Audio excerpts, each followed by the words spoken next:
Hello दोस्तों, नमस्कार। स्वागत करते हैं आप सभी को हम अपने इस यूट्यूब चैनल पर। तो आज हम सीखने वाले हैं अगले शिफ्ट के मैथ पेपर को सॉल्व करेंगे हम। ठीक है, तो आप लोग क्वेश्चन को पढ़ें। पहला क्वेश्चन कह रहा है किसी वर्ग की अंतः त्रिज्या यानी क्या इन रेडियस तथा परित्रिज्या सरकम रेडियस का अनुपात क्या होगा। देखिए, कहता किसका है, वर्ग का यानी स्क्वायर का। ठीक है, अगर हम इनका इन रेडियस निकालें, ये हमारे पास पहले एक वर्ग ड्रॉ कर लेते हैं। ठीक है, ये हमारे पास वर्ग ड्रॉ है। और इन रेडियस कहने का मतलब क्या है कि इनके अंदर वाली सर्किल का रेडियस। इनके अंदर एक हम सर्किल ड्रॉ कर लेते हैं। ठीक है, ये हम इनके अंदर एक सर्किल ड्रॉ कर लिए। तो इनका जो है ना रेडियस क्या होगा। अगर हम इनकी भुजा को माने, ए मान लिया मैंने, इनकी भुजा को मैंने अगर ए मान लिया। ठीक है, और यहाँ से देखिए दोस्तों, ये हमारा क्या हो जाएगा, रेडियस, और ये भी हमारा क्या हो जाएगा, रेडियस। तो आप इसे साफ साफ देख पा रहे होंगे कि इनकी भुजा को ना दो भागों में डिवाइड कर रहा है। इनकी भुजा को दो भागों में डिवाइड कर रहा है, यानी यहाँ से यहाँ का जो वैल्यू है वो कितना हो जाएगा अपने पास, a/2। तो a/2, और ये देखिए एक तरह से इनका स्पर्श रेखाएं हो गई, तो ये भी क्या हो गए, बराबर a/2। और यहाँ से ऐसा प्रतीत हो रहा है कि यहाँ पर भी एक छोटी सा स्क्वायर बन रहा है। ठीक है, तो यहाँ पर भी रेडियस इनका क्या हो जाएगा, a/2। तो आप कहेंगे इनका जो इन रेडियस होगा a/2, यानी क्या, भुजा अपॉन में 2। उसके बाद कहता है इसकी अगर परित्रिज्या की बात करें, इसकी परित्रिज्या का कहने का क्या मतलब है कि स्क्वायर के ऊपर एक वृत्त, स्क्वायर के ऊपर एक वृत्त। ठीक है, स्क्वायर के ऊपर वृत्त, अगर यहाँ पे इनका सेंटर है वृत्त का, तो ठीक है, तो हम कहेंगे ये त्रिज्या होगी। अच्छा, यहाँ से आप देखें तो ये हमारा क्या हो जाएगा, रेडियस, और ये भी हमारा क्या हो जाएगा, रेडियस। और ये पूरा जो है एक वृत्त के लिए क्या बन के निकल आ रहा है, व्यास। पूरा जो है वृत्त के लिए व्यास, और वर्ग के लिए यहाँ पे क्या हो रहा है, एक विकर्ण का काम कर रहा है। वर्ग के लिए विकर्ण, जैसे अगर वर्ग की भुजा को हम ए मान लें, ये भी ए मान लें, तो वर्ग का जो विकर्ण होता है, तो आप कहेंगे रूट का 2a, ये होता है हमारा वर्ग का विकर्ण।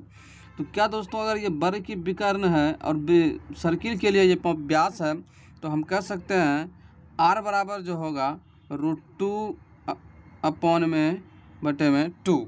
क्योंकि व्यास जो होता है वो त्रिज्या की क्या होती है, दुगनी होती है। व्यास जो होती है वो त्रिज्या की दुगनी होती है। ये बड़ी आर लेंगे इसे, क्योंकि ये सरकम रेडियस है। ठीक है, तो अब हम कहेंगे इन दोनों का जो रेशियो होगा क्या निकल के आएगा, तो ये a/2 रेशियो √2a/2। तो यहाँ से देखें आप तो 2 से 2 कैंसिल, a से a कैंसिल, तो हमारे पास निकल के आया 1/√2 निकल के आएगा आंसर। ठीक है, उम्मीद करता हूँ आप लोग इसे अच्छे से समझ पाए होंगे। अब नेक्स्ट क्वेश्चन की ओर चलते हैं। नेक्स्ट क्वेश्चन क्या करा, यदि x + y 52 है, x + y क्या है, 52 है। चलिए, तो x + y हमारे पास दे रखा है 50 का 2। ठीक, और इसमें क्या दे रखा है, x - y का 20, x - y दे रखा है हमारे पास 20। और क्या कह रहा है, इनका रेशियो चाहिए मुझे, x और y का रेशियो फाइंड करें। देखिए, पहली बात तो देखिए दोस्तों, जब दोनों को हम ऐड कर रहे हैं तो 52 पूरा है। ठीक है, और इन दोनों का रेशियो जो है ऑप्शन में दे रखा है। अगर इसे हम ऑप्शन से लेके चलें तो वैसा ही ऑप्शन होगा जो दोनों को ऐड करने पर 52 में डिवाइड हो जाएगा, और वैसा ही ऑप्शन होगा जो दोनों का डिफरेंस 20 से कट जाएगा। जैसे अगर ऑप्शन नंबर सी की बात करें तो देखिए 9 और 4 है। 9 और 4 अगर हम दोनों को जोड़ें तो कितना आएगा, 13, और 13 के पहाड़े में देखिए 52 है, तो कट जाएगा। तो हमारा आंसर यही होगा। ठीक, अगर बात करें माइनस में लेके, तो 9 में 4 गया 5, और 5 के टेबल में हमारे पास 20 है, तो हमारा आंसर यही होगा। चलिए इसे हम अब सॉल्व कर लेते हैं। सॉल्व कैसे कर लेंगे हम, तो इसे एग्जाम के अंदर इसी तरह ऑरली आप सॉल्व करना चाहिए। ठीक है, देखिए यहाँ से क्या हो जाएगा, इन दोनों को ऐड करेंगे तो प्लस और माइनस का y खत्म, कैंसिल हो जाएगा, और x प्लस में तो आप कहेंगे 2x। ठीक है, एक्स प्लस में 2x इज इक्वल टू, इन दोनों को ऐड करने के बाद 72, और x का जो वैल्यू यहाँ से निकल के आएगा 36। जब x का वैल्यू 36 निकल के आएगा यहाँ पर अगर हम पुट करेंगे तो आप कहेंगे इन दोनों को ऐड 52 होता है, तो इसका मतलब y का वैल्यू यहाँ पे क्या हो जाएगा, जब x प्लस वाई का वैल्यू 52 है और x हमने 36 फाइंड कर लिया तो y यहाँ से क्या हो जाएगा, तो आप कहेंगे माइनस कर देंगे तो 6 और कितना हो जाएगा 1। ठीक है, तो यहाँ से वैल्यू कितना निकल के आया, x का वैल्यू आया 36, y का वैल्यू इतना। अब इन दोनों का रेशियो पूछ रखा था, यहाँ पे 36 और ये इतना, तो आप कहेंगे 4 से काट लेते हैं 9 और इससे कितना हो जाएगा 4, तो हमारे पास ये आंसर आया। नेक्स्ट क्वेश्चन की अगर बात करें हम, तो नेक्स्ट क्वेश्चन कह रहा है 7/16, 21/32 तथा 49/8 का महत्तम समावर्तक ज्ञात करें, यानी HCF ज्ञात करें। एक दिन मैंने और ऐसे सारे क्वेश्चनों को चर्चा कर रखा था दोस्तों कि जब भी HCF की बात करें तो ऊपर वाला का HCF और नीचे वाले का LCM ले लेंगे। जैसे हमारे पास दे रखा था 7/16, नेक्स्ट है हमारे पास 21/32 और 49/8। ठीक है, 49/8।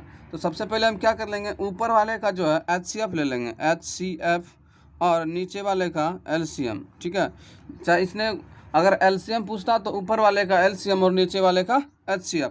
तो देखिए HCF निकालने का क्या तरीका है, आप इसे 7 से डिवाइड दें 21 में।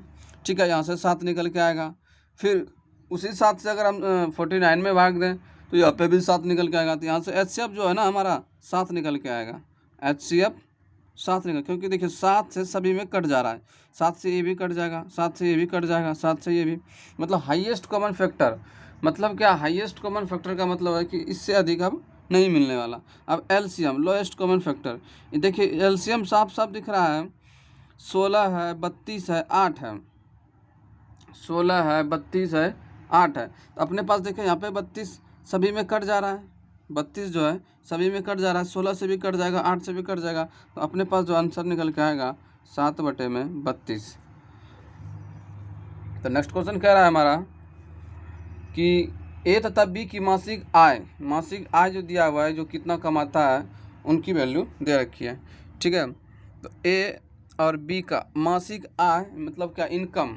ठीक है, अच्छा इनकम की अगर बात करें दोस्तों, इनकम की अगर बात करें हम तो ये कैसे होगा हमारे पास, तो आप कहेंगे जो हम अगर खर्च करेंगे यानी एक्सपेंडिचर प्लस का अगर जितने हमने बचाया सेविंग, दोनों को अगर ऐड कर देंगे तो हमारे पास इनकम निकल के चला आएगा। यानी कि जो हमने कमाया उसे आय, और जो खर्च किए हैं और जो बचाए, अगर दोनों को खर्च और बचाए दोनों को जोड़ देंगे तो आप कहेंगे जो हम कमाए हैं वो हमारे पास निकल के आ जाएगा। ठीक है, तो इसमें क्या दे रखा था ना, इनकम दे रखा था। इनकम कितना दे रखा था, 12,000, यानी ए का जो इनकम है वो 12,000 है। ठीक है, 12,000 अपॉन में बी का ले लेते हैं, बी का जो इनकम है वो अपने पास 8,000 है। ठीक, और कहता है इनमें से प्रत्येक का जो है ना समान राशि बचाता है, समान राशि बचाता है, तब जाके रेशियो इनका क्या मिलता है, व्यय का 5/3, 5/3। आप इसे बोल सकते हैं कि खर्च बराबर, अगर हम खर्च का वैल्यू निकालें एक्सपेंडिचर, तो इधर कहेंगे आप सेविंग को इधर माइनस कर दें, तो दोनों समान बचाता है, हम कहेंगे इसमें भी माइनस का x कर दो और इसमें भी माइनस का x कर दो। ठीक है, तो यहाँ से देखिए आप x का वैल्यू अगर सॉल्व करेंगे तो अपने पास 2,000 निकल के चला आएगा। ठीक है, यहाँ से देखिए 12 36,000, फिर 3x, इसी तरह अब बाई क्रॉस कर लेंगे आप, तो यहाँ से x की वैल्यू आपके पास निकल के आ जाएगा, जो कि यही पूछ रखा है। x को हमने क्या मान रखा था कि समान बचाने वाली राशि। ठीक है, अगर नेक्स्ट क्वेश्चन की बात करें तो इसमें कहता है x + y + z 360। तो क्या ये भी तो बहुत ईजी है दोस्तों, दे रखा है अपने पास x + y + z की वैल्यू 360। ठीक, और रेशियो में दे रखा है, ये रेशियो में क्या दे रखा है, x ratio y ratio z अपने पास दे रखा है 4, 3 और 2, ये रेशियो में दे रखा है। तो आप कहेंगे इन सभी का ऐड करने के बाद 360 है, तो इन सभी को ऐड करने के बाद रेशियो में कितना मिल जा रहा है, तो 4 और 3 7 और 2 9, तो 9 यूनिट का जो वैल्यू दे रखा है 360, और 1 यूनिट का वैल्यू कितने आ जाएंगे, तो आप कहेंगे 40। अच्छा इसने पूछ क्या रखा है, पूछ रखा है वाई प्लस जेड माइनस का एक्स का वैल्यू क्या होगा, ठीक है, वाई प्लस में जेड माइनस एक्स का वैल्यू क्या होगा। अगर आप इस रेशियो से भी सॉल्व करें, जैसे वाई प्लस में जेड, ये रहा वाई प्लस जेड, तो 3 2 5 और माइनस में एक्स, तो यानी कितना 1। तो देखिए यहाँ से 1 यूनिट का वैल्यू कितना निकल के आया 40 रेशियो में। अगर आप इसे वैल्यू पुट करके भी कर सकते हैं इसे, जैसे यहाँ पे क्या दिया था कि y प्लस में z और माइनस का x, तो हम बोले इनका रेशियो ही पहले पुट कर दूँ। तो 3 और 2 5, 5 में x का वैल्यू 4 गया 1, यानी 1 यूनिट का अगर वैल्यू निकालें और 1 यूनिट का वैल्यू क्या अपने पास 40। अगर हम दूसरी तरीका इसको अगर बोलते हैं कि जैसे 1 का 40 निकालें, तो पहले x की बात कर लेते हैं, तो x कहते हैं हमारे पास आ जाता 160 और y कितना आ जाता 40 दिया 120 और z कितना आ जाता 40 दूनी 80, जो कि एग्ज़ाम में आपको लंबा टाइम ले लेगा, ठीक है 120। तो फिर इसमें कहते हैं कि ये तो था y plus Z minus x, ठीक है, तो y प्लस जेड यानी 200 और माइनस 160, यहाँ से क्या निकल गया था 40, जो कि ये लॉन्ग प्रोसेस है। तो एग्ज़ाम के अंदर आपको बस इतना ही करना पड़ता, ठीक है। नेक्स्ट क्वेश्चन कह रहा है अपने पास, किसी मूलधन पर 5% वार्षिक ब्याज की दर से 2 वर्ष के साधारण ब्याज तथा चक्रवृद्धि ब्याज का अंतर 25 रुपये। देखिए दोस्तों, इस क्वेश्चन को आप 2 तरीके से बना सकते हैं। पहली बात, आप मूलधन को प्रिंसिपल को आप 100 मान लें। दूसरी बात क्या है, इनका एक फार्मूला होता है, जब भी 2 वर्ष का डिफरेंस दिया हो ना, मैं लिख देता हूँ, जब 2 वर्ष की डिफरेंस हो, 2 वर्ष की डिफरेंस हो, इनका एक फार्मूला होता है डिफरेंस बटे में p इजक्वल टू r बटे में 100 का होल स्क्वायर, यानी जब भी 2 वर्ष का डिफरेंस दिया हो, ठीक है। या फिर आप इसे 100 मानकर भी कर सकते हैं, थोड़ा लॉन्ग चले जाएगी, लेकिन अगर इन फार्मूले पे लेकर चलेंगे तो बहुत ही ईजिली से निकाल पाएंगे। जैसे डिफरेंस हमारे पास क्या दे रखा है 25 और प्रिंसिपल पूछ रखा है, तो मैंने p कर दिया। उसके बाद रेट दे रखा है 5 बटे में 5% यानी r स्क्वायर, 5% का वैल्यू कितना होता है, तो आप कहेंगे 1 बटे में 20, 1 बटे में 20, 1 बटे में 20 को 2 बार हम मल्टीपल कर दें, 5% दे रखा था ना अपने पास, तो 5% का 1 बटे 20, जैसे r% का था, ये r% का था, ठीक है। तो यहाँ से देखिए क्या निकल के आएगा, 25 दूनी 50 और 50 दूनी 100, तो यहाँ से साफ साफ दिख रहा है दोस्तों कि 20 दूनी 400 ये रहा, 25 का 100, 100 तो हुआ, पर इनके पास कितने जीरो आ जाएंगे, 2 जीरो और आ जाएंगे। तो यहाँ से प्रिंसिपल कितना निकल के आ गया, 10,000 आंसर हो जाएगा। नेक्स्ट क्वेश्चन की अगर बात करें दोस्तों, नेक्स्ट क्वेश्चन अपने पास है, किसी वस्तु को 20% लाभ पर तथा 18% हानि पर बेचने पर विक्रय मूल्य का अंतर 570 रुपये है। चलिए दोस्तों, पहले क्या कर दिया है उसने कि 20% को लाभ पर बेचा है, तो 20% का वैल्यू आप कहेंगे 1 बटे में 5 होता है, यानी 5 की वस्तु 6 में बेचा है। क्या बताया हमने कि 20% का वैल्यू 1 बटे 5 होता है, तो 5 हमारा CP और क्या कर लिया इसने, प्रॉफिट लिया यानी 6 में बेचा। तो हम इसे सक्सेसिव की तरह से बनाए, तो 5 की वस्तु 6 में बेचा, पहली बात। फिर कह रहा है कि 18% के हानि पर बेचने पर जो विक्रय मूल्य का अंतर है ना, वो 570 है। तो फिर कहेंगे हम 18% का भी आप निकाल ही लो, तो 18 बटे में 100, तो आप कहेंगे 9 दूनी 18, 50 दूनी में 100, यह हानि है। अगर ये CP है, 9 का हानि लिया, तो हम कहेंगे 50 की वस्तु थी और कितने में बेचा, 41 में बेचा, क्योंकि 9 का उसने क्या कर रखा है, हानि। फिर आप कहेंगे कि इसमें जो CP का रेशियो आया 5 और इसमें जो CP का रेशियो आया 50, तो आप कहेंगे वस्तु तो यहाँ पे एक ही है, फिर दोनों का CP अलग क्यों हो रहा है। तो हम कहेंगे दोनों को सेम कर दो, तो आप इसमें 10 का मल्टीप्लाई कर देंगे, तो ये हो जाएगा अपने पास 50 और ये हो जाएगा 60। अब देखिए, वस्तु इसका भी क्रय मूल्य 50, इसका भी क्रय मूल्य 50, क्योंकि वस्तु एक ही है ना, और एक ही वस्तु को 2 तरीके से बेच रहा है। एक तो पहले 20% का लाभ ले रहा है, फिर 18% की हानि ले रहा है। चाहे तुम लाभ लो या हानि लो, क्रय मूल्य तो सेम होगा ना, इसलिए मैंने क्या कर दिया, क्रय मूल्य को सेम कर दिया। अब देखिए, 50 की वस्तु को इसने 60 में बेचा था, 50 की वस्तु को इसने 41 में बेचा था, तो आप कहेंगे दोनों का तो SP में अंतर निकल आया। अंतर कितना निकल के आया, तो आप कहेंगे 10 में 1 गया 9, 5 में 1 गया 4, 19 यूनिट का वैल्यू। और वास्तविक में कितना दे रखा है, तो आप कहेंगे वास्तविक में 570 दे रखा है। तो यहाँ से 1 यूनिट का वैल्यू कितना हो जाएगा, आप कहेंगे 30, ठीक है 30। पूछ क्या रखा है दोस्तों, कि इसे 12% हानि पर बेचा जाए, तो हम कहेंगे पहले CP ज्ञात कर लो। तो CP का रेशियो क्या है हमारे पास 50, तो हम कहेंगे 50 का वैल्यू क्या हो जाता, तो आप बोलेंगे 1500 हमारा CP हो जाता।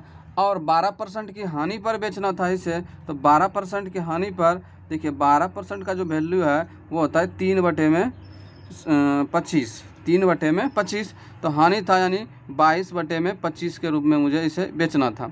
ठीक है, आप इसे सॉल्व कर सकते हैं। 25 छक 150 और इससे जब गुना करेंगे तो 1320 आ जाएगा। 22 छक 1320। देखिए दोस्तों 1 से 25 तक आप अगर टेबल को याद कर लें तो बहुत ही इजी तरीके से आप ग्रुप डी के अंदर अच्छे से सॉल्व कर पाएंगे। NTPC है नेक्स्ट, और ये अक्टूबर में होने वाला MTS है। तो आप लोग इसे 1 से 30 तक, कम से कम 1 से 30 तक टेबल को ध्यान में रखें। नेक्स्ट क्वेश्चन की अगर बात करें तो नेक्स्ट क्वेश्चन कह रहा है अपने पास x किसी कार्य को 15 दिन में कर सकता है, x किसी कार्य को 15 दिन में कर सकता है, y उसी कार्य को 30 दिन में कर सकता है, y इसी कार्य को 30 डेज में कर सकता है, x y तथा z एक साथ मिलकर 9 दिन में, x प्लस में y प्लस में z 9 डेज में। ठीक है, सबसे पहले हम इनका टोटल वर्क निकाल लेते हैं। तो टोटल वर्क निकालने का क्या तरीका है, एलसीएम ले लेंगे तो टोटल वर्क आ जाएगा अपने पास। देखिए यहाँ पर सबसे बड़ी संख्या 30 है, 30 को मल्टीप्लाई करते चलें, 30 से कम 30, 30 दूनी 60, 60 9 से नहीं कट जा रहा है। ठीक है, तो 30 या 90, 90 देखिए सभी पहाड़े में है, 15 के टेबल में भी है, 30 के टेबल में भी है, 9 में। तो यहाँ पे 90 हमारा क्या निकल गया टोटल वर्क।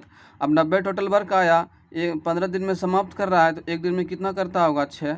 ठीक, अब ये 30 दिन में समाप्त कर रहा है तो एक दिन में कितना करता होगा 3। ठीक, और तीनों मिलकर एक दिन में कितना करता होगा 10। पूछ क्या रखा है क्वेश्चन है, जेड उस कार्य को कितने दिन में करेगा। जेड मुझे निकालना है दोस्तों, तो आप कहेंगे x प्लस वाई को माइनस कर दो। तो x कितना है हमारे पास 6 और y कितना है हमारे पास 3 और टोटल का कितना है 10। तो आप कहेंगे अगर 10 में से 9 को माइनस कर दे तो यहाँ से किसका वैल्यू, जेड का वैल्यू निकल के आएगा। तो जेड का जो वैल्यू निकल के आएगा 1 आएगा। एक दिन का काम 1 करता है। अब उस काम को कितने दिन में समाप्त कराएगा, 90 काम है, एक दिन में 1 ही करता है, तो आप कहेंगे 90 दिन लग जाएगा उसको। यही अपने पास आंसर हो जाएगा।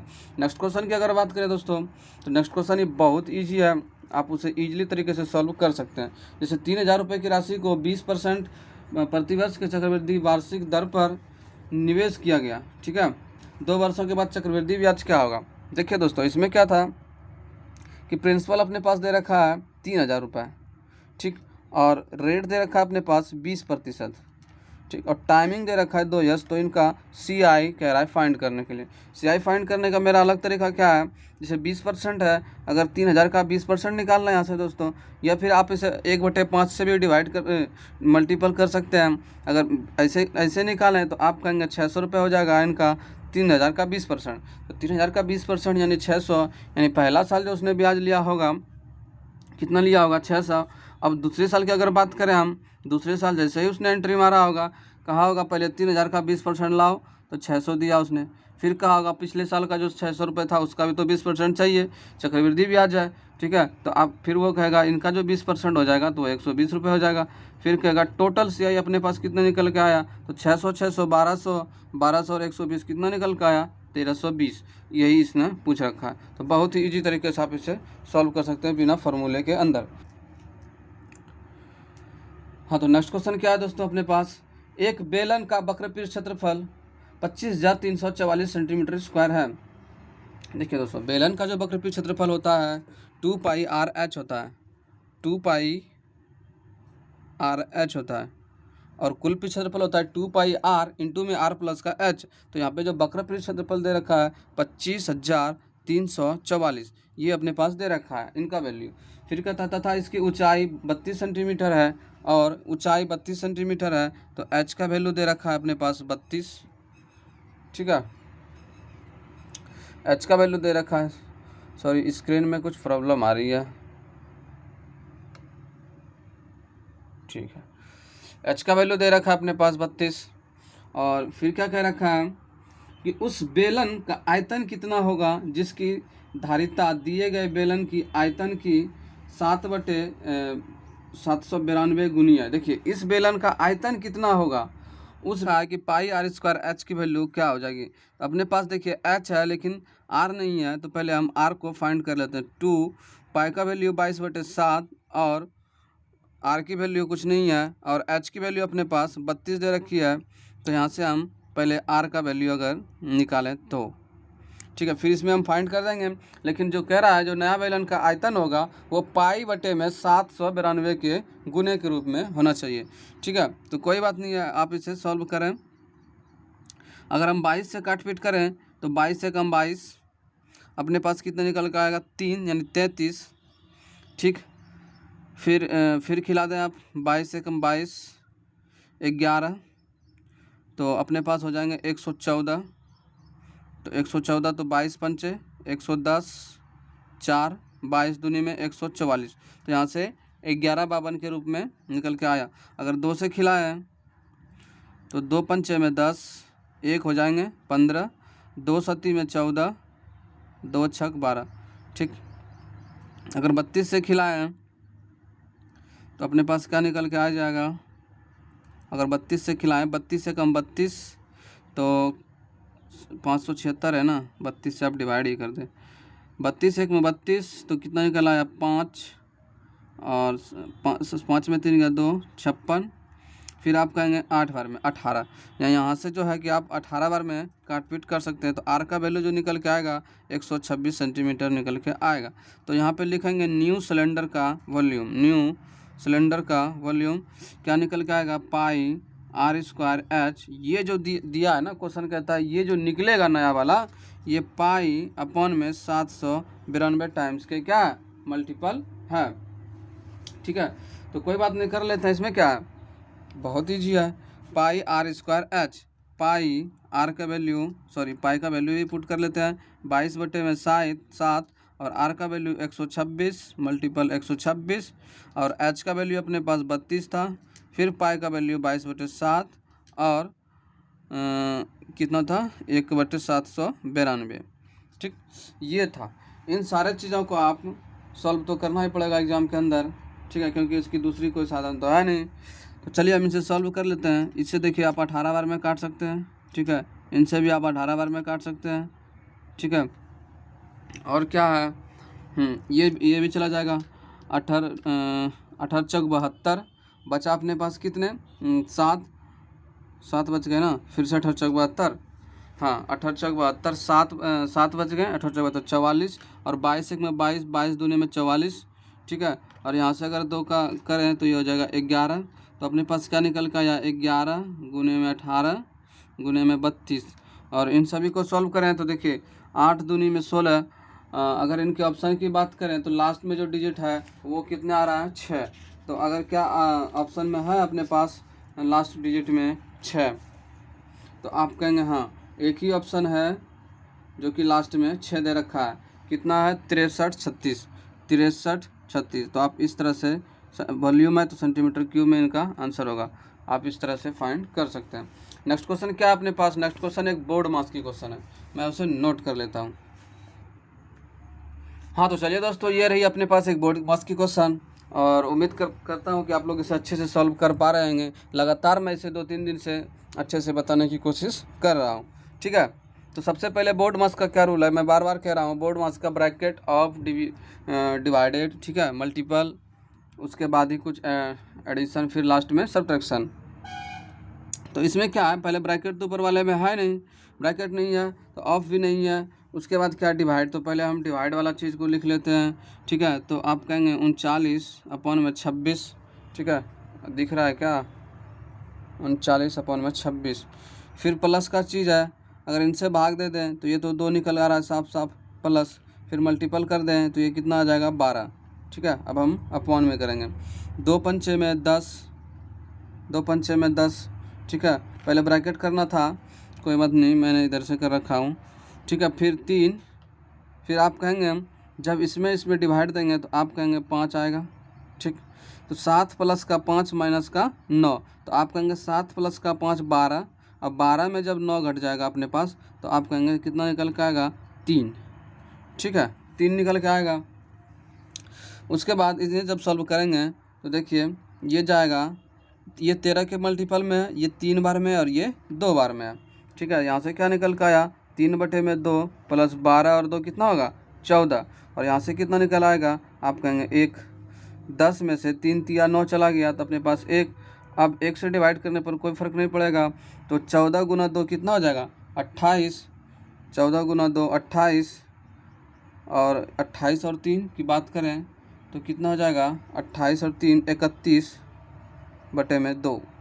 31/2 क्या ऑप्शन में है अपने पास? देखो मैंने कहाँ पे गलती कर दिया, क्वेश्चन तो मैंने ठीक लिखा है।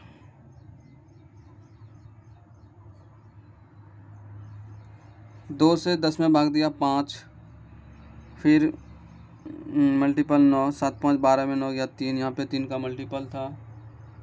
क्वेश्चन तो मैंने ठीक लिखा ना, 2 का 5, ठीक। फिर 2 पंचे 10, 10 में 9 गया कि ठीक है।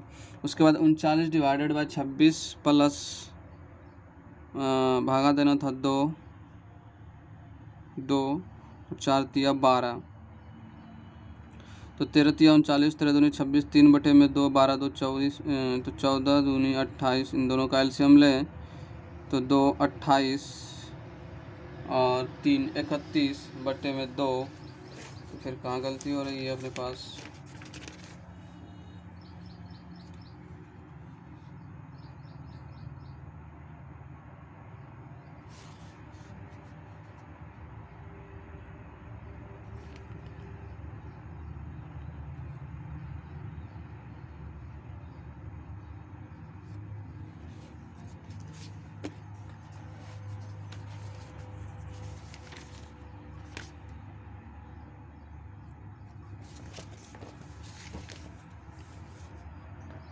हाँ तो चलिए दोस्तों, देखिए इसमें क्या कर दिया ना मैंने फिर क्वेश्चन को गलत ड्रॉ कर दिया। यहाँ पे क्वेश्चन में माइनस गुने में 2 था, तो यहाँ पे क्या हो जाता 2। जब यहाँ पे 2 हो जाता तो ये अपने पास 2 दूनी 4 और 12 4 कितना जाता 16। तो आप कहेंगे बाकी सब ठीक है दोस्तों, 16 दूनी 32 और 32 3 35, तो 35/2 हमारा आंसर होता। मैंने यहाँ पर 2 मल्टीपल करना भूल गया था, ठीक है, ड्रॉ करने में। नेक्स्ट क्वेश्चन की अगर बात करें, किसी वस्तु का लागत मूल्य 1800 रुपये है, यदि लाभ 32% है तो विक्रय मूल्य कितना होगा? बहुत इजी क्वेश्चन है दोस्तों। देखिए क्या दे रखा है इसमें, देखिए इसमें दे रखा है सीपी, कॉस्ट प्राइस दे रखा है अपने पास 1800 रुपये, और इसने जब बेचा है प्रॉफिट लिया है कितने का 32% का लिया, नहीं लेगा तो एसपी क्या हो जाएगा? तो क्या दिक्कत है, एसपी बराबर वाट। आप कहेंगे 1800 की चीज़ है और 32% का लाभ लेगा, तो 132 कर दें और बटे में 100। जब इन दोनों को काट पीट करेंगे, उसके बाद जब दोनों का मल्टीपल करेंगे, देखिए लास्ट में अंक डिजिट कितना आ रहा है 6 आ रहा है। तो 6 देखिए सभी ऑप्शन में है, 3 ऑप्शन में है, पहला ऑप्शन तो चला गया, ठीक है। तो आपको मल्टीपल ही करना पड़ जाएगा, 18 गुने 132 कर लेंगे तो यहाँ पे निकल के आ जाएगा 18 दूनी 36, 54 यानी 2376 निकल के आ जाएगा आपके पास। 2376 रुपये ये आंसर हो जाएगा, ठीक है। बहुत ही ईजी है।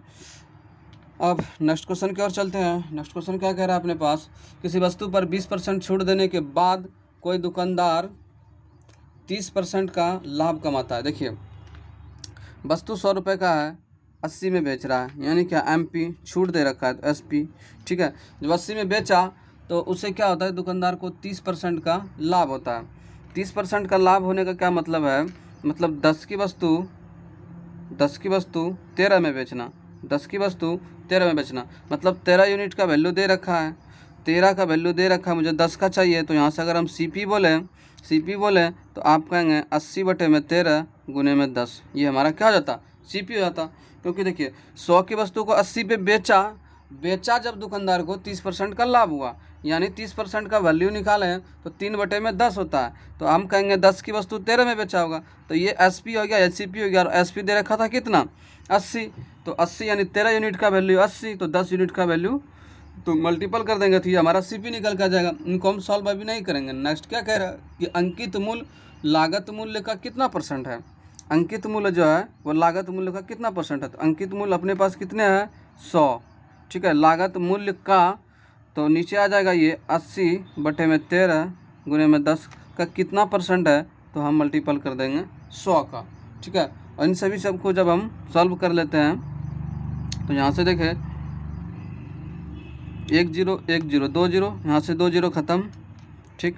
और इनका ऊपर जब चला जाएगा तो हो जाएगा ये 1300 बटे में कितना 8, ठीक है। 1300 बटे में 8, और यहाँ से देखें तो 2 चौका 8 और 25 चौका 100, ठीक है। तो यहाँ से जब मल्टीपल करेंगे 13 गुने 25, तो 13 गुने में 25 बटे में 2, और इन सब चीज़ों को जब आप सॉल्व करेंगे तो 2 छक 12, 6.5 का इधर, 6.5 इधर और 12.5 इधर, 12.5 इधर और 6.5 इधर, यानी दोनों को जब करेंगे तो 162.5% आएगा, ठीक है। तो हम इस क्वेश्चन को दोबारा समझाने की कोशिश करते हैं। देखिए, किसी वस्तु पर 20% छूट देने के बाद कोई दुकानदार 30% का लाभ कमाता है। तो हमने कहा अगर वस्तु 100 की है तो 80 में बेचा होगा, 20% छूट, उसके बाद 30% का लाभ हुआ, 30% का लाभ हुआ। तो देखिए 10 की वस्तु 13 में बेचा होगा तभी तो लाभ हुआ। तो 10 की वस्तु 13 में बेचने का मतलब है 13 यहाँ पे क्या है, विक्रय मूल्य, और हमारे पास विक्रय मूल्य कितने हैं, 80। तो 13 बराबर 80 और 10 क्या हमारे पास, क्रय मूल्य। तो 10 बराबर क्या हो जाएगा, क्रय मूल्य। पूछता है आपकी अंकित मूल्य लागत मूल्य का कितना परसेंट है। तो अंकित मूल्य हमने 100 मान लिया, और लागत मूल्य का तो उसको नीचे कर देंगे, और परसेंटेज में बदलने के लिए 100। यहाँ से देखो 2 जीरो कैंसिल, 2 जीरो कैंसिल। अब ये 13 तो ऊपर चला जाएगा, 1300 बटे 8, 1300 बटे 8। उसके बाद काटपीट करेंगे तो 162.5% आएगा। नेक्स्ट क्वेश्चन की अगर बात करें तो नेक्स्ट क्वेश्चन क्या है अपने पास, आप उसे ध्यान से पढ़ें। तो नेक्स्ट क्वेश्चन कह रहा है एक वर्ग का विकर्ण 24 सेंटीमीटर है, उसका परिमाप क्या होता है। तो वर्ग का विकर्ण होता है अपने पास √2 है, और इनका वैल्यू दे रखा है 24, ठीक है। तो आप कहेंगे यहाँ से तो ए का जो वैल्यू हो जाएगा 24 बटे में √2, ठीक है। तो इनके पूछ क्या रखा है, परिमाप क्या होगा। तो सबसे पहले मैं नीचे कोई भी जब भी हर ऐसा होता है कि वो रूट के अंदर नीचे नहीं रहता है, तो इन्हें √2 से ऊपर नीचे मल्टीप्लाई कर दें तो ये ऊपर निकल के आएगा 24 √2 बटे में 2। तो काटपीट के अगर करें तो 12√2, तो ए निकल के आया, और परिमाप होता है 4a, तो 4a का मतलब है बर चौक 48√2, अपने पास ये आंसर होगा। तो बहुत ईजी क्वेश्चन है। नेक्स्ट क्वेश्चन की अगर बात करें तो नेक्स्ट क्वेश्चन क्या है अपने पास, वो है ए बी से 15% अधिक है। देखिए दोस्तों,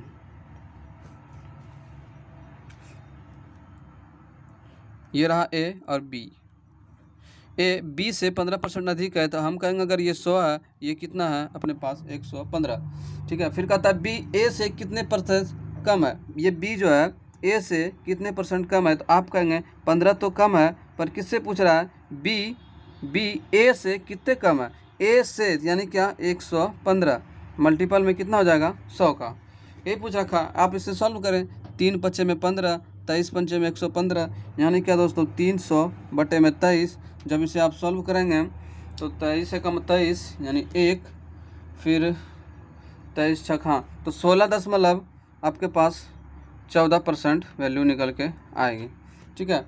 नेक्स्ट क्वेश्चन की अगर बात करें, नेक्स्ट क्वेश्चन फिर एक बोर्ड मास की है, हम उसे ड्रॉ कर लेते हैं, कर लिया। अब हम इसे सॉल्व करते हैं, पहले ब्रैकेट के अंदर लेके चलते हैं।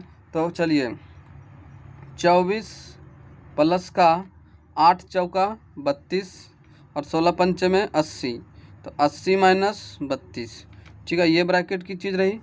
अभी इसे और पहले सॉल्व कर लेते हैं। तो फिर कहेंगे आप ये 24 प्लस का 32 माइनस का, तो 80 और प्लस माइनस माइनस चिन्ह माइनस का, ये कितना हो जाएगा 8, 24 8 32, तो यहाँ से कट के कितना निकल आया 72, ठीक है। पूरे 72 का ब्रैकेट आया। अब 84 से डिवाइडेड था, ठीक है, तो यहाँ पे 84 मल्टीपल था 48, फिर इनका भी डिवाइडेड था 24 और मल्टीपल था 6, प्लस में 4 3 7, ठीक है। इन सब चीज़ों को हम सॉल्व कर लेते हैं। 24 1 में 24, 24 3 में 72, ठीक है। और ये इनका जाएगा 6 कम 6, 6 1 में 6, और बचा कितना 2, 6 दूनी 6 1 में 6 2 6 चक 24, 14 हो जाएगा, ठीक है, 14 हो जाएगा यहाँ से। फिर अगर बात करें हम 7 दूनी में 14, 24 दूनी में 48, और 24 तिया 72 बटे में 7 प्लस का 7, ठीक है। इन सब का करें तो 72 प्लस 49 बटे में 7, तो अपने पास क्या निकल के आएगा 9 2 11, 7 7 11 12, 121 बटे 7, जो ऑप्शन नंबर सी हमारा करेक्ट आंसर है। नेक्स्ट क्वेश्चन की अगर बात करें तो नेक्स्ट क्वेश्चन क्या कह रहा है अपने पास, आप उसे ध्यान से देखें।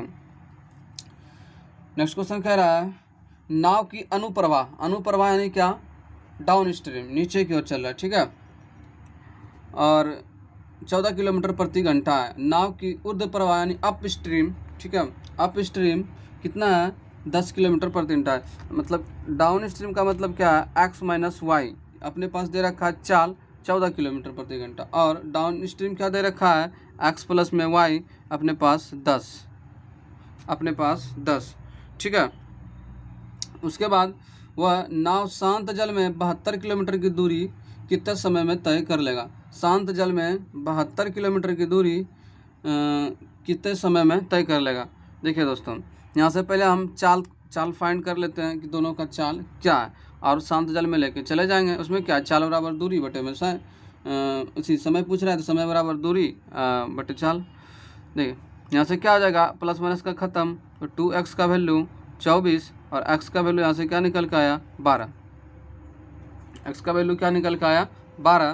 तो आप कहेंगे एक बार सही तो किया है ना, 24 10 24, ठीक है। x का वैल्यू 12, जब x का वैल्यू 12 हो गया, इसका क्या मतलब साफ साफ दिख रहा है, तो इसका मतलब y का वैल्यू माइनस में 2 होगा, ठीक है। y का वैल्यू माइनस में 2 होगा। पूछ क्या रखा है कि शांत जल में क्या होगा, तो शांत देखिए x को हमने क्या मान रखता है इसकी शांत जल की चाल, तो दूरी कितना है 12, और शांत जल में कितना स्पीड चल रहा है 12 का, तो आप कहेंगे 6 घंटे का उनको टाइम लगेगा। नेक्स्ट क्वेश्चन क्या है,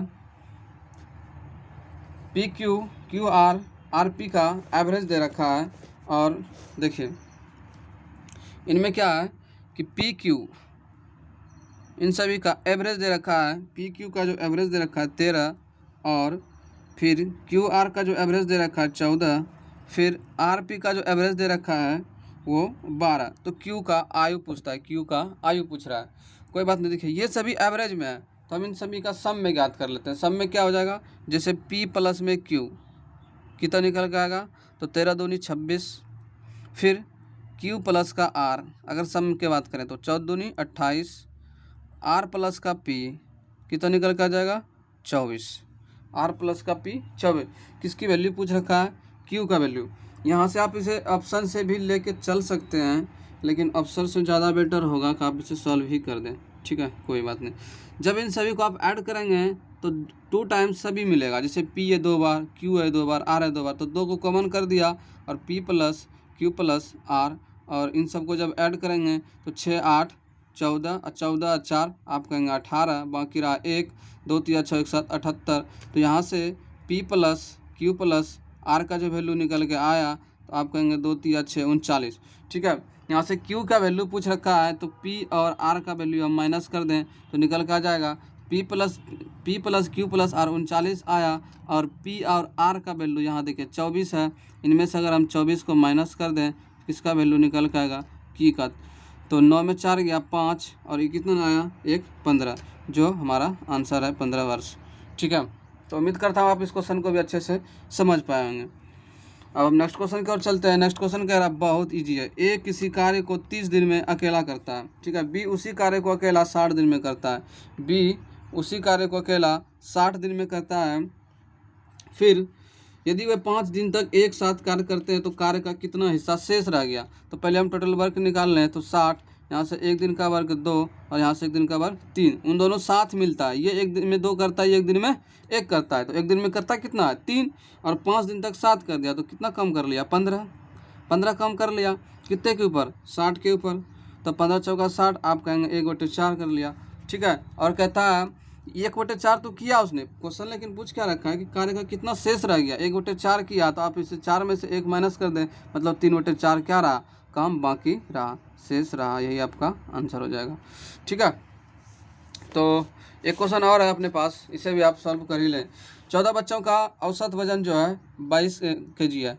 14 बच्चों का जो एवरेज दे रखा है अपने पास वो 22 kg है। उसके बाद क्या रखा है, यदि अध्यापक के वजन भी मिला लिया जाए तो देखिए अब कितना हो जाएगा 15, एक आ गया उसमें, ठीक है 15, और तो औसत वजन जो है 23 kg हो जाएगा। तो औसत वजन क्या हो जाएगा अपने पास 23 kg जाएगा। तो आप कहेंगे एवरेज में तो 1 बढ़ गया और नंबर में भी 1 बढ़ गया, तो हम कहेंगे इसका मल्टीप्लाई इसके साथ कर दो और इसका मल्टीप्लाई इसके साथ कर दो, और बाकी दोनों को ऐड कर दो। जैसे तो यहाँ पे 23 गुने 1 23, प्लस में 14 गुने में 1 कितना हो जाएगा 14। यहाँ से क्या निकल के आएगा प्रिंसिपल का वजन, और ये पूछ भी रखा है, तो 4 3 7 और 2 1 3 37, जो कि हमारा बी ऑप्शन सही है। तो दोस्तों उम्मीद करता हूँ आप लोग इस क्वेश्चन को आसान से समझे होंगे, और बस आप लोग के लिए इतना ही हम ले पाते हैं। और आप लोग से उम्मीद है मुझे सपोर्ट करें और इस चैनल को सब्सक्राइब भी कर लें जो नए हैं इस पर, और अपने उन दोस्तों को पहुंचाएं जो कि आगे आने वाले एग्ज़ाम MTS हो गए, NTPC CVT 2 हो गए, ग्रुप D हो गए, तो उन सारी चीज़ों में ये क्वेश्चन पैटर्न यही रहने वाला है, क्योंकि TCS ने इसी पैटर्न को ही फॉलो कर रखा है। ठीक है, तो धन्यवाद।